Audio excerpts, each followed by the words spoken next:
Welcome. I'm Doug Morgan, and you're listening to Uncommon Sense, where we hunt for the truth in the topics you're not supposed to talk about, Christianity and politics.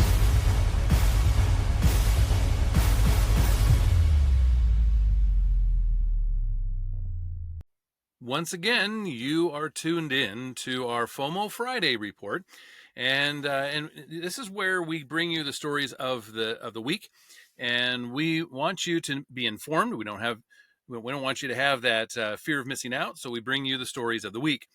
And a couple things. First of all, just a little bit inside baseball for you.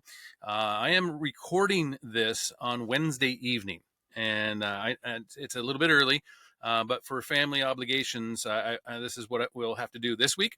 And for that reason, if there's something that happens on Thursday or whatever, then it won't be a part of this. And also, it affects this very first story that we have. And from a series of articles from the Daily Wire comes this. And this is just, you've probably heard about this one, and it is heartbreaking. It is about Charlie Kirk. He's the founder of Turning Point USA and one of the nation's most prominent conservative voices.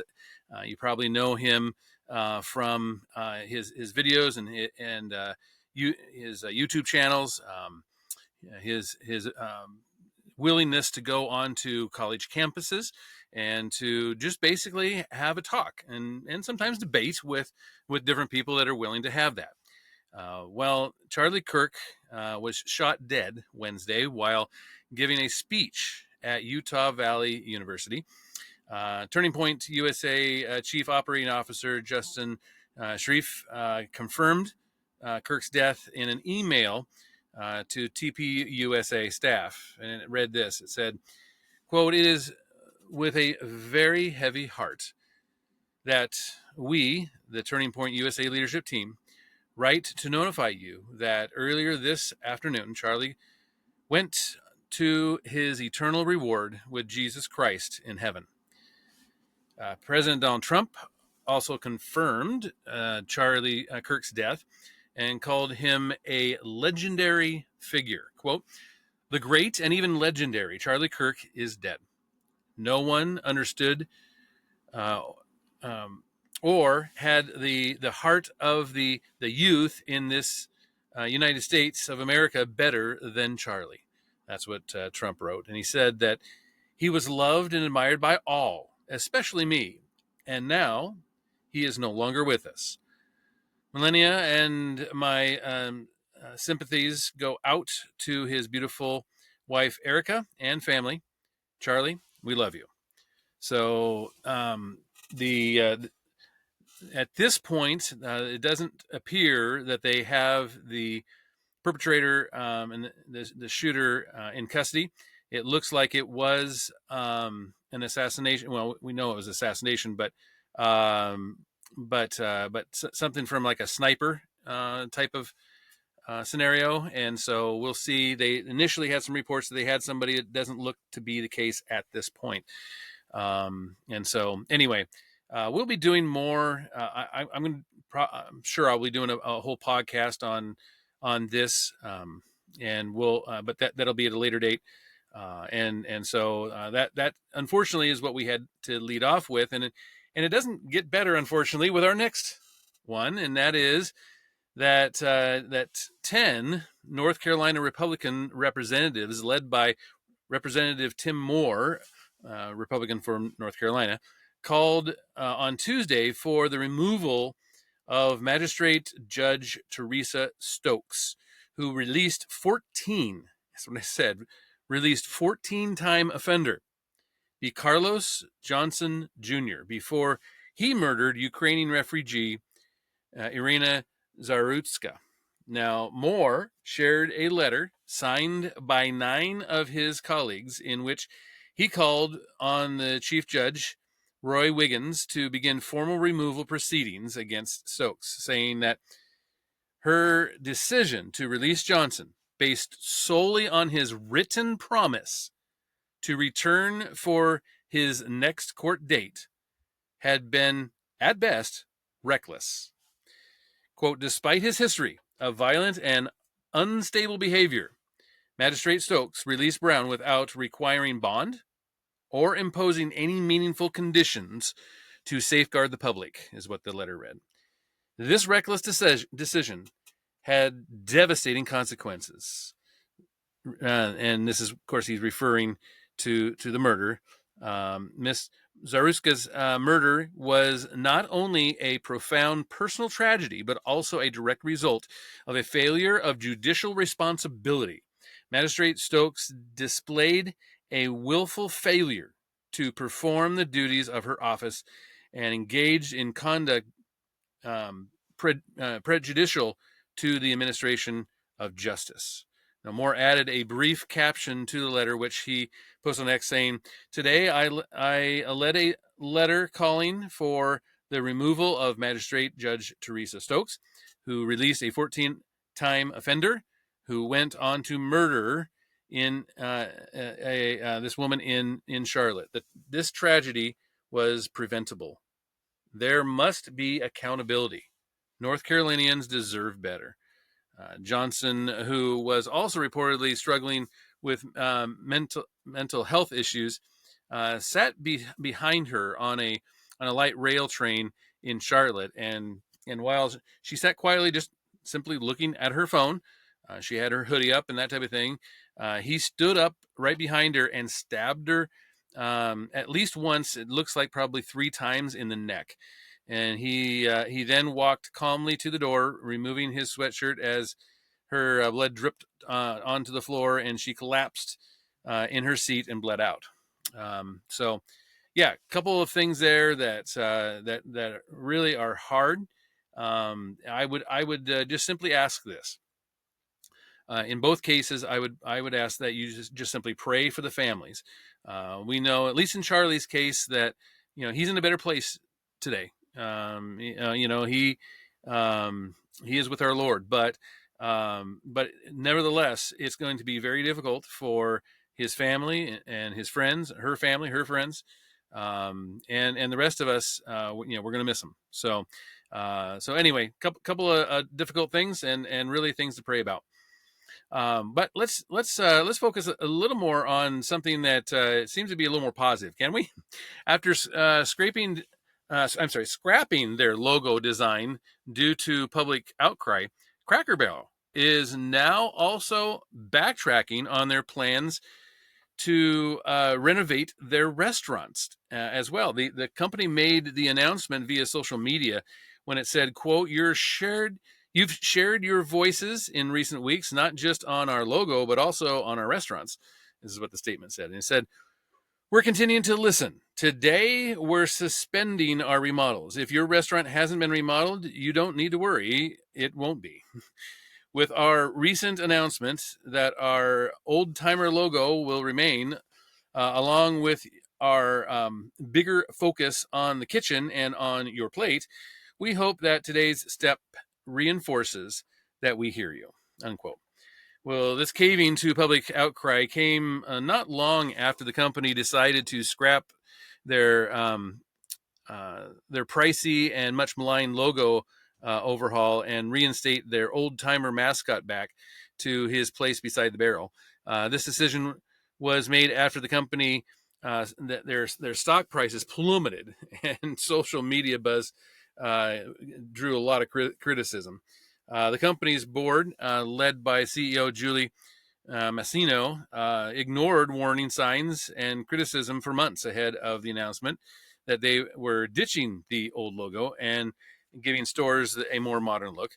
Cracker Barrel previously abandoned the new logo in late August, saying, "We thank our guests for sharing their voices and love for Cracker Barrel. And we said we would listen, and we have. Our new logo is going away, and our old timer will remain." And they all said, "At Cracker Barrel, it's always been and always will be about serving delicious food, warm welcomes, and the kind of country hospitality that feels like family. As a proud American institution, our 70,000 hardworking employees look forward to welcoming you to our table soon."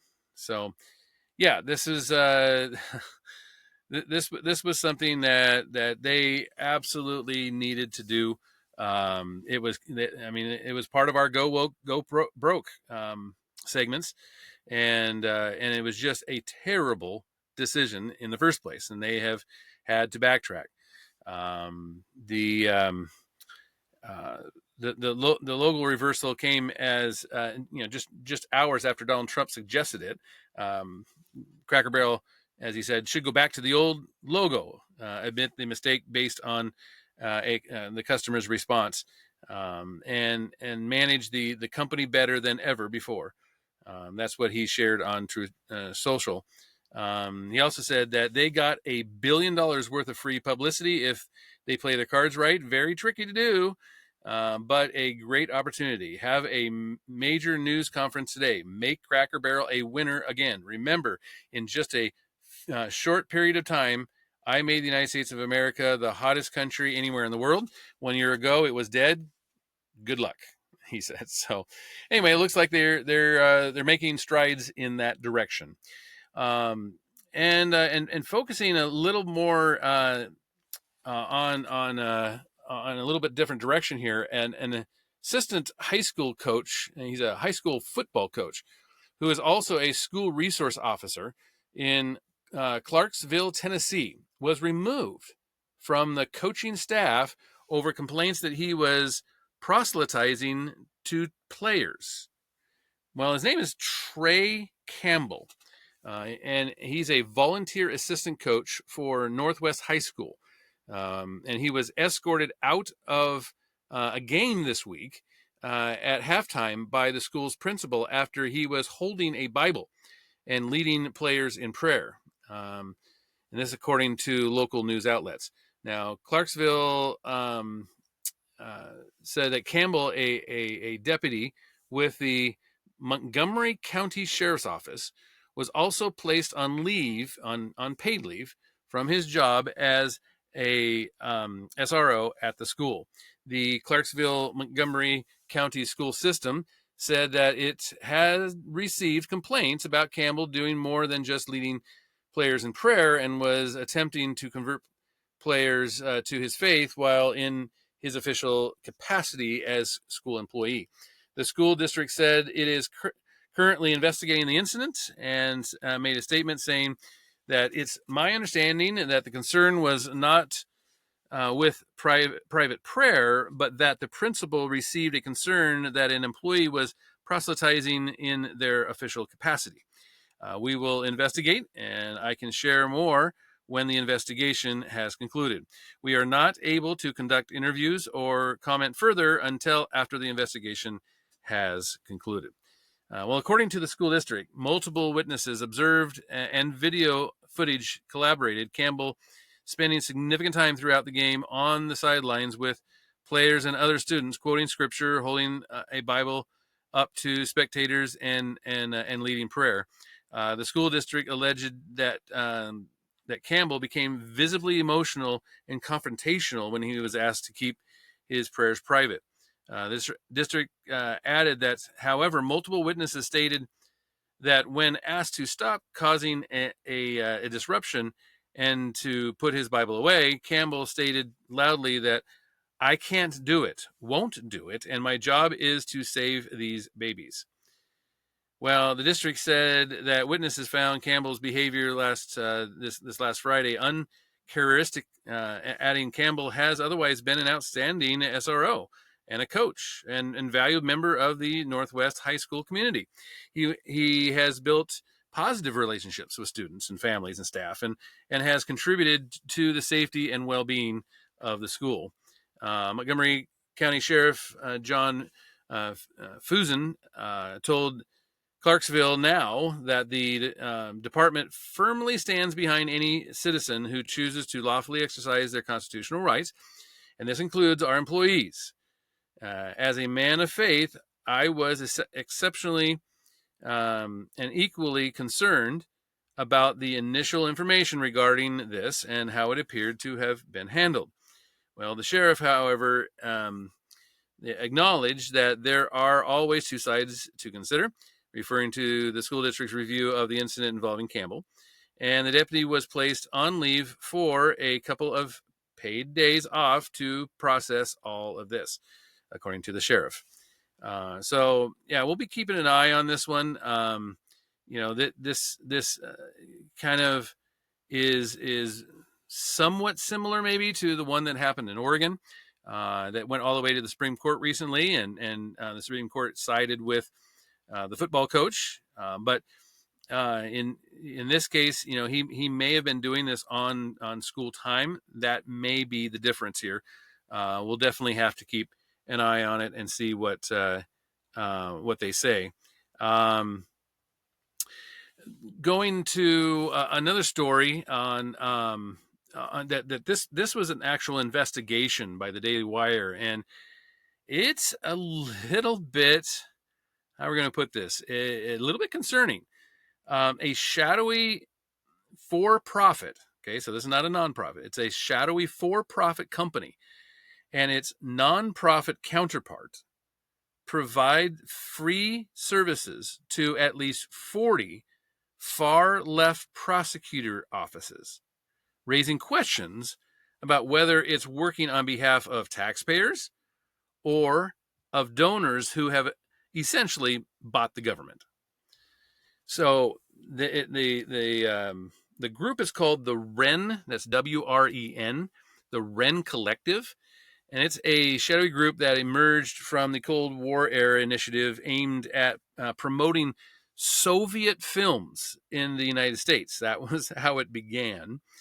Its current iteration, funded by a former Enron executive and host of other leftist mega donors, claims that America's system of policing and mass incarceration is deeply flawed and intractably racist. So yeah, I mean, this is quite the group. Now, the group has intervened on specific criminal cases, written policies that the district attorneys implement, such as an eliminating of cash bail. They're helping with that, and we've seen how well that's gone in recent days, right?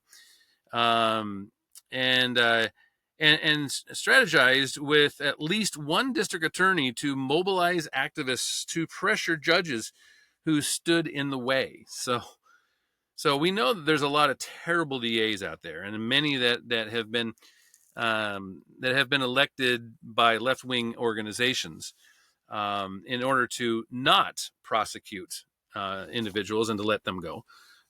This seems to be one of the ways that that's being accomplished.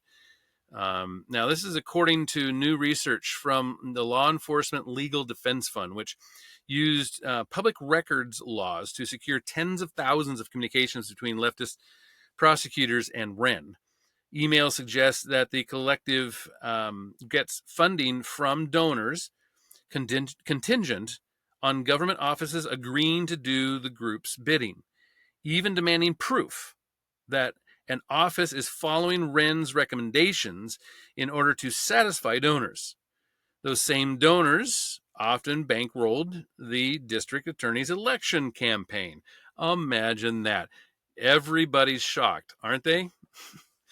Well, they said, quote, once in office, these donor activist groups leverage their political relationships with prosecutors to embed the WREN Collective in their offices at the DA's lead policy and communications advisors. So they pay to get these DAs elected, and then they say, okay, now that we've gotten you elected, we want to be in your office.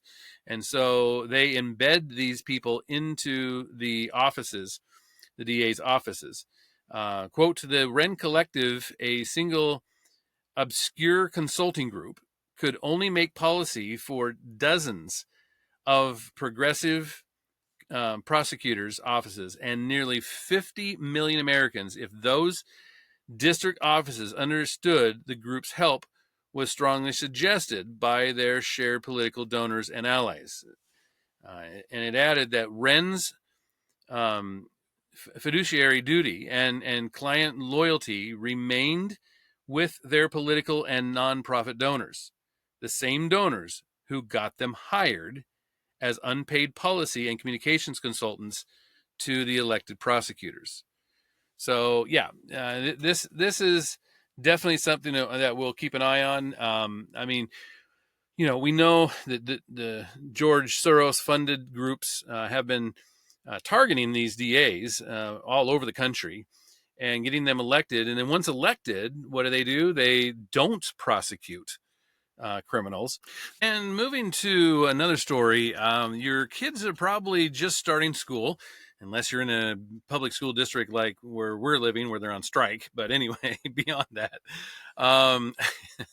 let's not go down that road, right? The schools are actually getting their nation's report card. So the schools are getting the report card now. The Trump administration renewed its push to return control of education to the states after new data revealed continued declines in the reading, math, and science scores of high school seniors nationwide. The National Center for Education Statistics released the nation's report card for 12th grade students on Tuesday, and they found that reading levels had reached new lows and math scores were the worst in 20 years.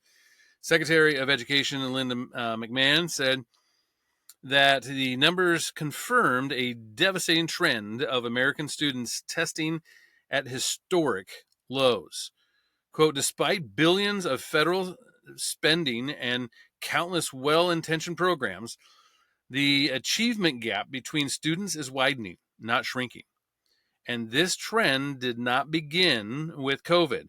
It goes back a decade, she said in a video message, noting that 78% of high school seniors were not proficient in math, and another 65 were not proficient in reading. That's crazy. Those are just of last year's figures. Quote, clearly, success is not about how much money we spend, but who spends it. That's why President Trump and I are committed to reversing course and returning control of education to the states so local communities with parents in the driver's seat can better innovate, adapt, and tailor education to their students' needs, is what she said.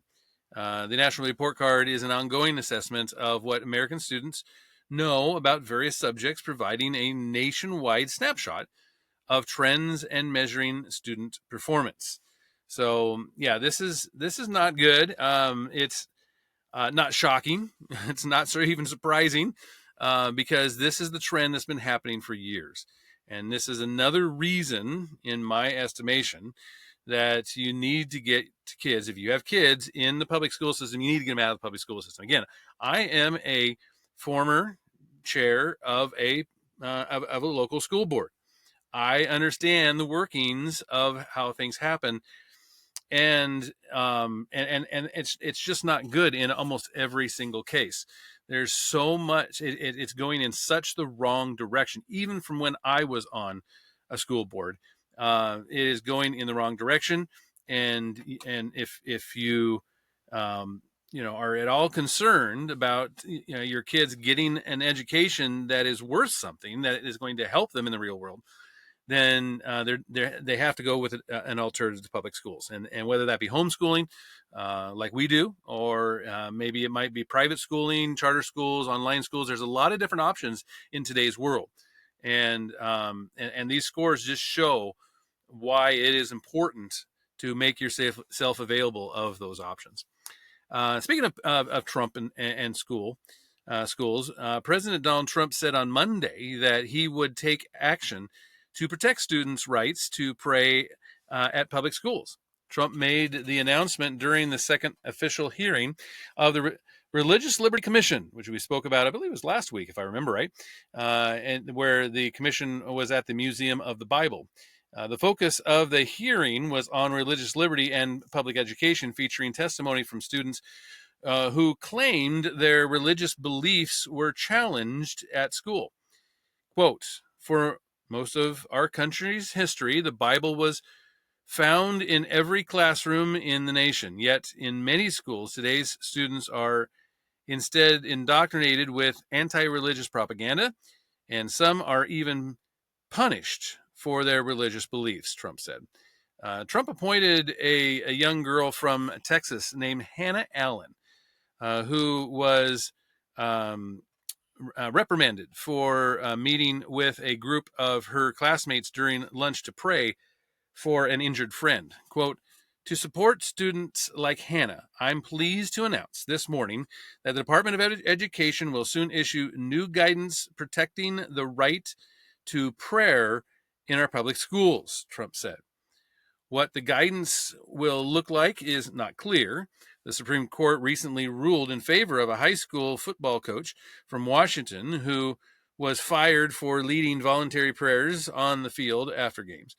And the court ruled that the school district violated the the coach's rights by discriminating against him and disciplining him.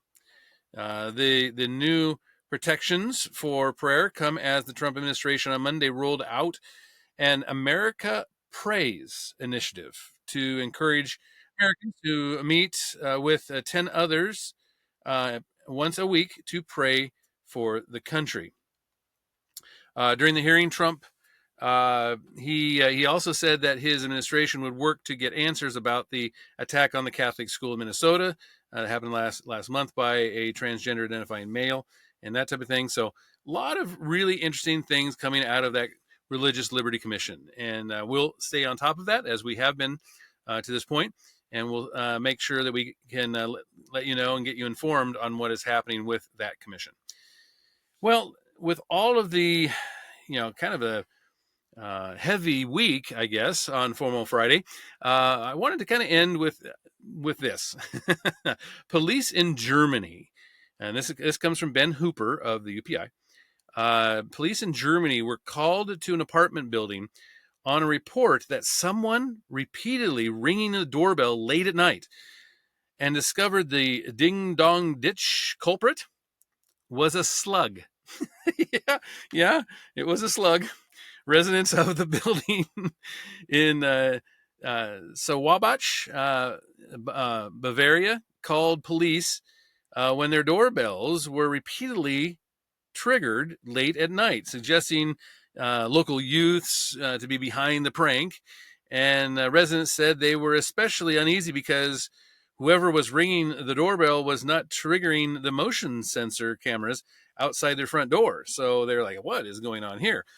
Police arrived and discovered the alleged prankster was, in fact, a slug crawling across the panel, triggering the several doorbells, actually, in the process. Quote, there was a slug sitting right on our nameplate. You could even see its slime trail as it crawled across the sensors, said one resident. Officers relocated the slug, and this is good news. They relocated the slug to a nearby grassy area and released it with a warning. so it doesn't have to show up for his court hearing or anything like that. No cash bail is not needed here. So, well, we would love to hear from you on what you think of the things that are going on around you. Of course, you can always do that with an email to us here at the podcast. uncommonsensepodcast.com is where you can do that. And thank you for listening. This podcast is a production of Morganite Communications.